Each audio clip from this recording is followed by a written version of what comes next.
कंद मूल फल सुरस अति दिए राम कहूँ आनी, प्रेम सहित प्रभु खाए बारंबार बखानी।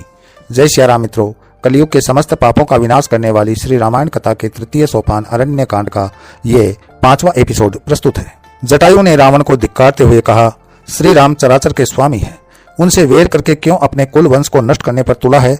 जानकी जी को छोड़कर भाग जा, अन्यथा तेरा समूल विनाश निश्चित है। रावण ने जटायु का उपहास उड़ाया तो जटायु क्रोध में भरकर रावण पर टूट पड़ा और अपने विशाल पंजों में उसके केस दबोचकर विमान से उठाकर पृथ्वी पर पटक दिया। फिर बड़े वेग से चोंच मार मारकर उसे पीड़ित करने लगा।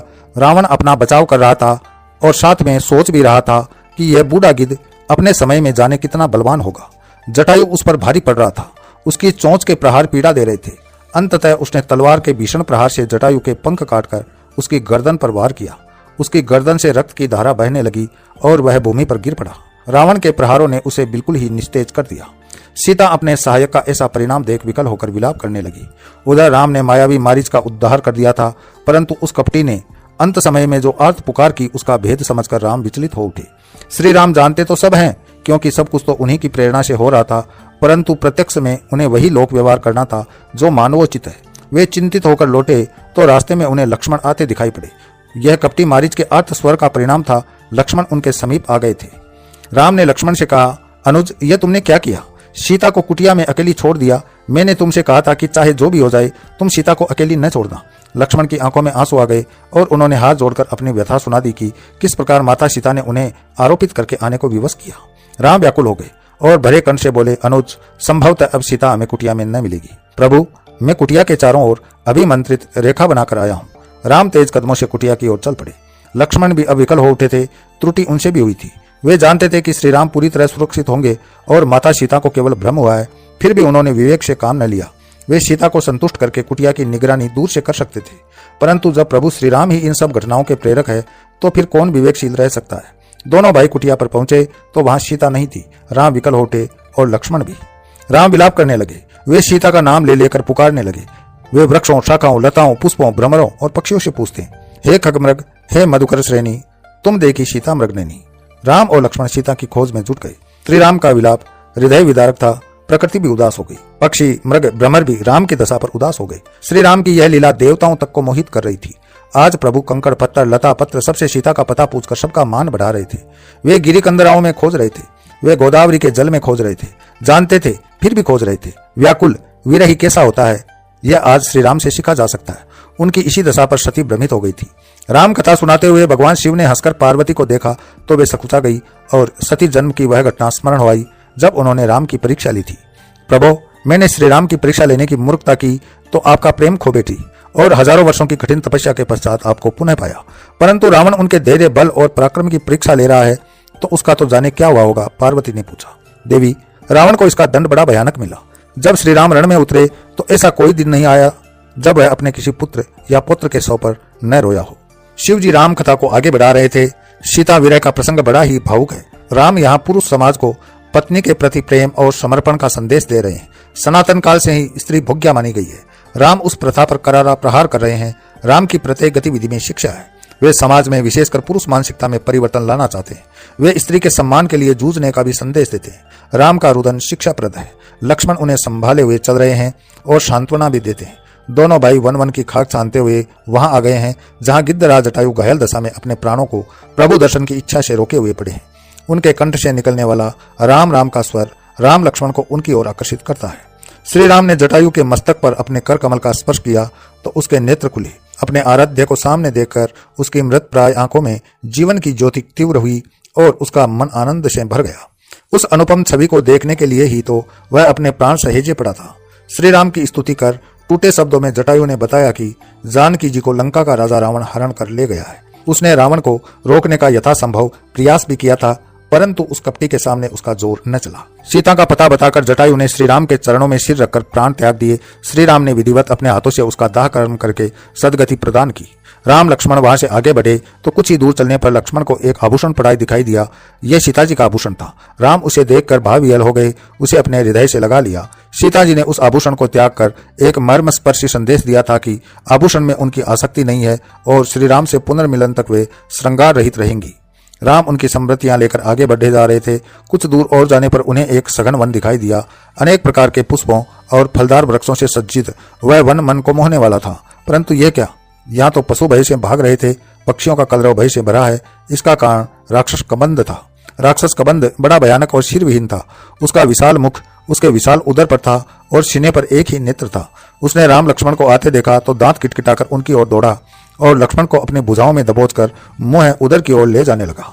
श्री राम ने अपने अनुज को कष्ट में देखा तो क्रोध में भरकर कबंध का बायां हाथ काट दिया और लक्ष्मण ने बड़ी फुर्ती से उसका दायां हाथ काट दिया।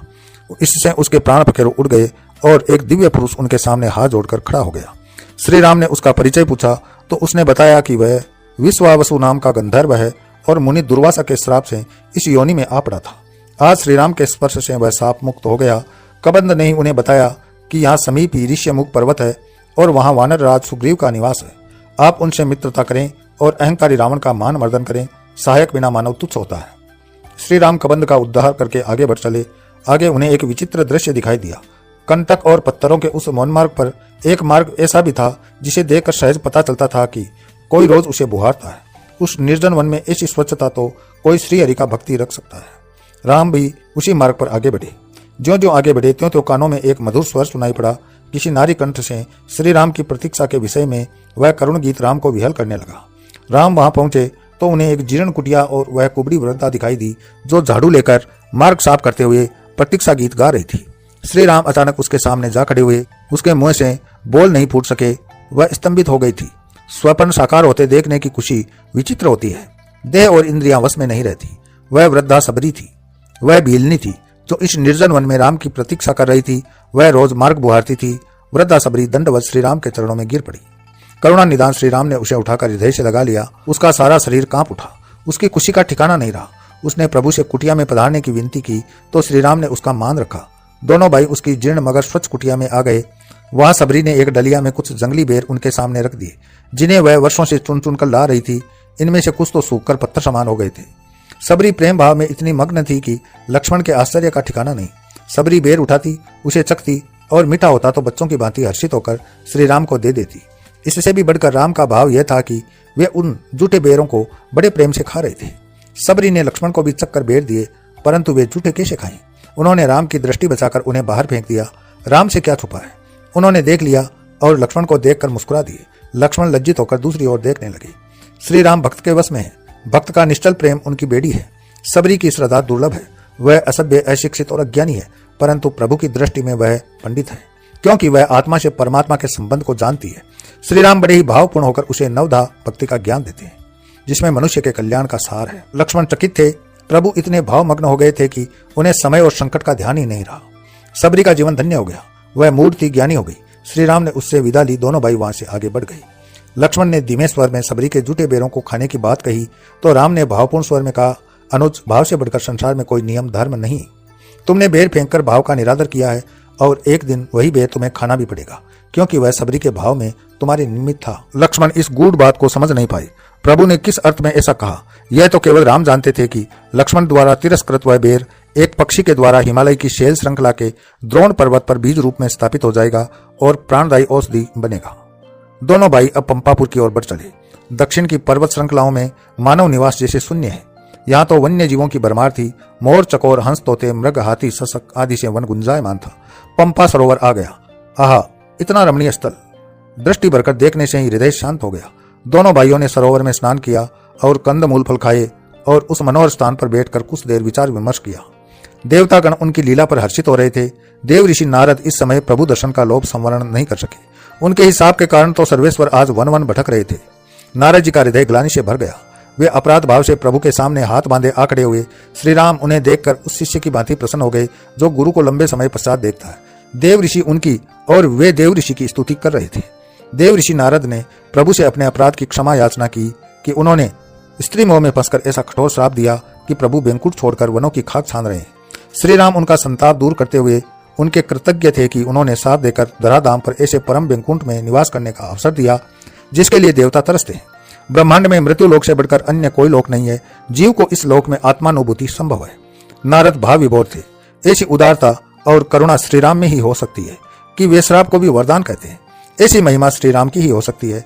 देव ऋषि आज श्री हरि के मनुष्य रूप के श्रीमुख से भक्ति की महिमा सुन रहे थे। प्रकृति धर्ममय और राजमय हो गई। वन के जीव जंतु अपना स्वभाव भूलकर मौन हो गए। इसी के साथ मैं अपनी वाणी को विराम देता हूँ। श्री रामायण कथा का तृतीय सोपान अरण्यकांड संपूर्ण होता है। अगले वीडियो में फिर मिलते हैं। तब तक के लिए जय श्री राम।